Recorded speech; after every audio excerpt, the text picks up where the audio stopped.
The Magical Tree, a children's book inspired by Gustav Klimt. Djali turned around. Everything was fine. No one had followed him. In a few strides he climbed up the stairs, which led to a tree house high above. No one else could know that he was going to visit Manoa, or else he would get into trouble. In the village, people said all sorts of nonsense. To some, Manoa was just a crazy old woman who spoke to trees, but to others, to the majority, she was a witch.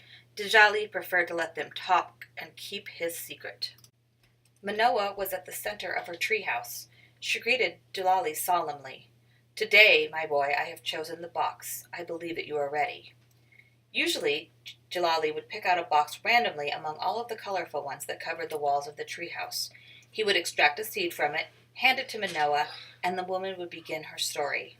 She would speak of the country from which the seed had come, draw the tree that had produced it, and explain the virtues of the tree's fruit. But on this particular morning, Manoa herself handed him a box. It was white, a little bigger than the others, and Djali had never seen it before. "Take it and open it, Djali."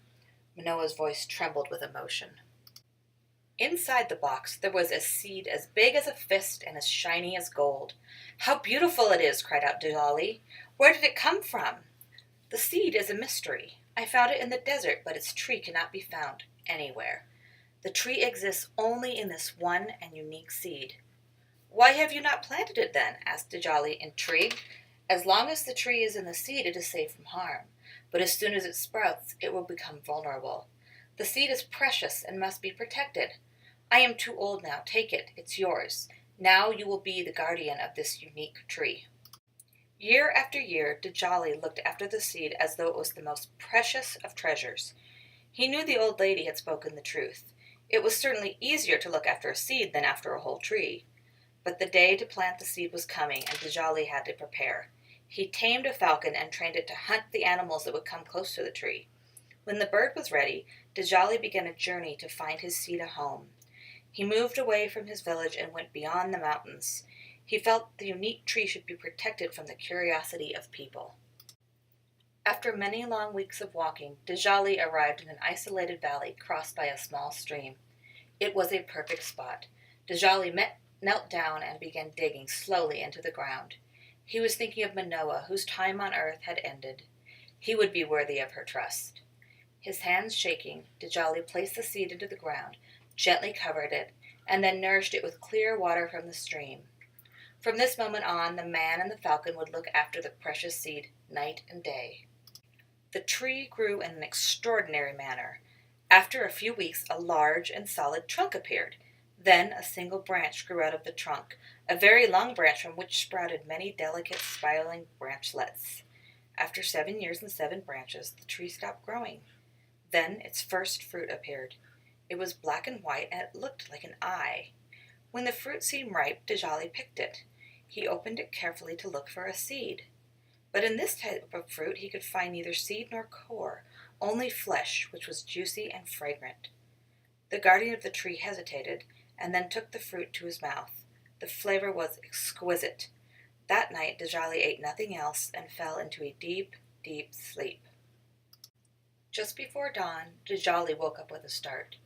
Had he been dreaming? He rubbed his eyes to cast aside the dreams of the night, but terrible images clung to his eyelids. At first there was a tree on fire illuminating the night. Then a black river swallowed up the city and the palace of Ganhar, its waters carrying corpses among the debris. But there was also a face, the wonderful face of a princess, beautiful but lifeless. Djali petted the falcon and tried to forget these dark visions, but the face of the woman remained etched in his mind. The next night a violent storm awoke Djali. With a great crash, lightning struck an oak tree below. When he saw the tree catch fire, Djali felt astounded. This tree was the same one he saw in his dream. Djali was amazed, and he now understood his own tree secret. The first fruit of the unique tree allowed you to see across time. Djali had dreamed of the future. He then thought of the palace of Ganhar drowning in the Black River. He must warn King Argo and prevent the disaster. So Djali had his falcon carry a message directly to the king. Only the bird could make it there in time. King Argo greeted the falcon with curiosity and read the message carefully. A strange man, probably a madman, had predicted that all of Ganhar would soon drown. But Argo was a wise ruler. For the sake of prudence, he sent guards to inspect the river. They returned urgently to raise the alarm. A dike was about to collapse. All of the men in Ganhar worked together to keep the river behind its dikes. Thanks to their efforts and to the mysterious messenger, the city was saved.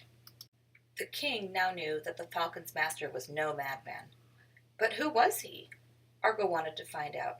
He summoned his daughter, the Princess Naja, to come close to him and entrusted her with a mission. I want to meet the man who saved our city. His falcon will bring you to him. He claims to see the future, but I cannot believe in such a miracle. You will leave at dawn with your servant, but you will go on foot while your servant will ride your horse. If this man truly possesses some kind of power, if he is no impostor, he will know who you are. Then, and only then, will you be able to show him the gratitude of King Argo and his people. At the foot of the tree, Djali eagerly awaited his falcon's return. When he finally spotted the bird, he noticed it was followed by 2 women. The first rode a white horse and carried wealthy ornaments of gold. The second came barefoot, her hair blowing in the wind, and it was she who made Djali's heart leap. The princess had survived. She was even more beautiful than in his dream. Djali fell down on his knees in front of her. In silence, he thanked the tree and its fruits for having saved her life. Look at me, said the woman. Djali lifted his head. Naja smiled. So it seems, after all, that you are not a liar. You can truly see what others do not. She leaned towards Djali, raised him up, and held him in her arms.